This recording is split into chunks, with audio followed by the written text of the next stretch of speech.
Professor Horror. Scary Stories.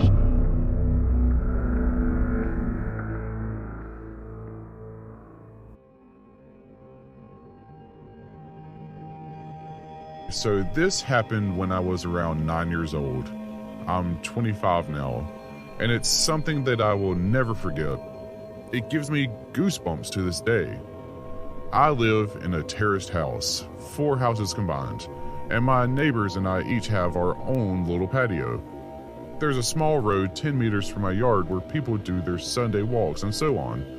Only a small fence separates my small yard and patio from that road.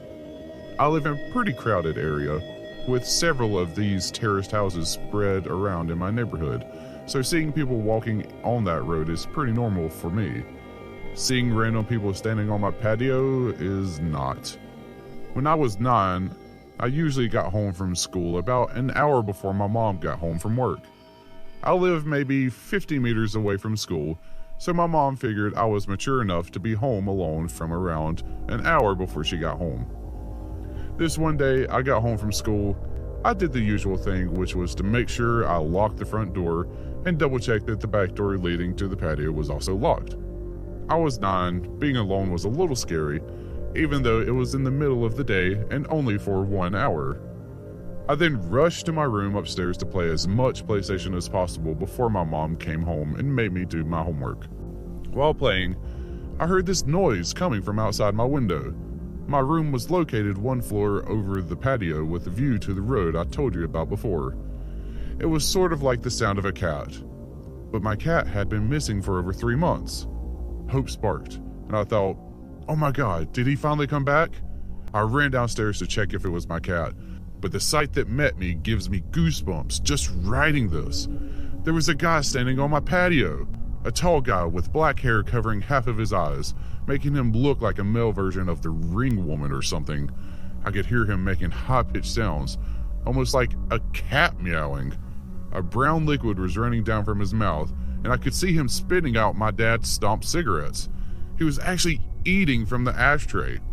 I was frozen observing this. Eventually, I snapped out of it and screamed so loud that the man must have heard it. He didn't react. He kept on eating from the ashtray. I ran upstairs to my room, locked the door, and called my mom, who then called the cops.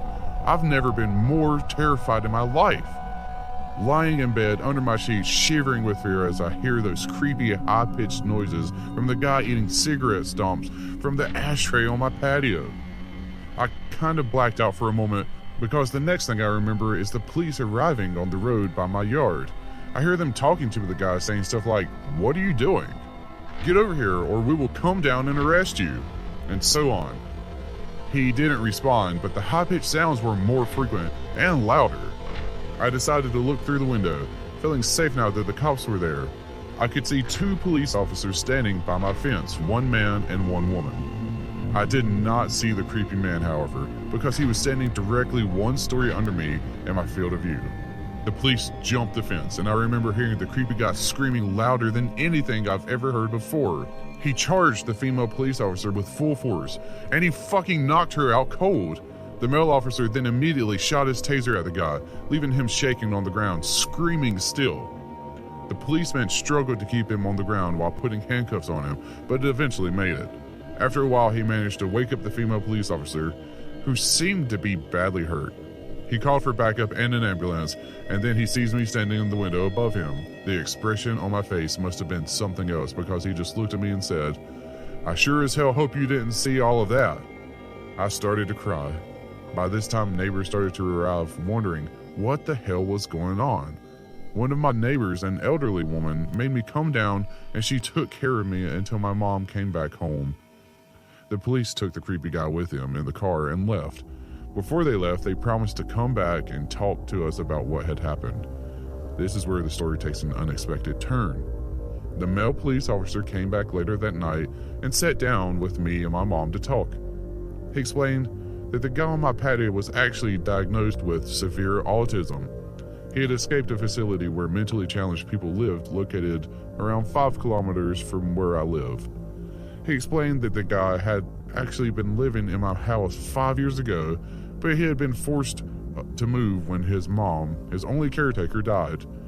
The poor guy probably thought he would find his mom in my house.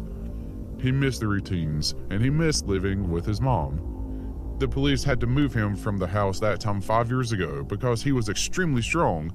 From what I heard, he had extreme tensions in the body because of the autism, making his muscles grow stronger and stronger throughout the years. This was the reason he reacted the way he did when the police came that day. Still frightened, I told the police officer that he needed to make sure this would never happen again, and he promised it wouldn't. After a few sleepless nights, my life got back to normal. The years went by and the guy didn't come back until 1 year ago. At this time, my mom and dad had moved out. I bought the house from them and I'm still living there today. I was enjoying my morning coffee on the patio when I see this random guy stopping on the road by my fence. He just stands there looking at me. I look at him and give him a nod, and then I hear the high-pitched noises. Holy shit, it's him. His hair had turned gray, but the high-pitched sounds made me realize. My heart started racing and I instantly remembered the reason why he was back. I realized that he must have managed to escape again. Because I kept my cool a bit longer than when I was 9, I started to realize how sorry I felt for the guy. 16 years later, and he was back to look for his mom. I decided to carefully ask him if he wanted to come down to the patio. He instantly jumped the fence. I started to think he would knock me out like he did to that police officer. He didn't. He smiled, he looked at me, and smiled. I offered him to sit down. He didn't respond. I offered him to come inside. He started laughing. We went inside. His face lit up, pure joy. He was home. It reminded him of the life he had with his mom. It almost made me tear up. All of a sudden, he sat down on my couch, turned on the TV, and switched directly to the cartoons.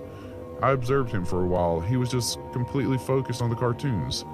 I just wanted him to enjoy the moment, so I didn't say anything to him. I realized I had to call the facility to let them know. The caretakers arrived 10 minutes later. After a lot of convincing, he got back up, crying, and they went back to the facility. I called the facility 2 days later, and we made a deal. His name is Tom, and I now consider Tom my friend. Every Sunday from the day he returned, Tom and his caretakers visit me to watch cartoons. They say it's the highlight of his week. It makes my heart warm.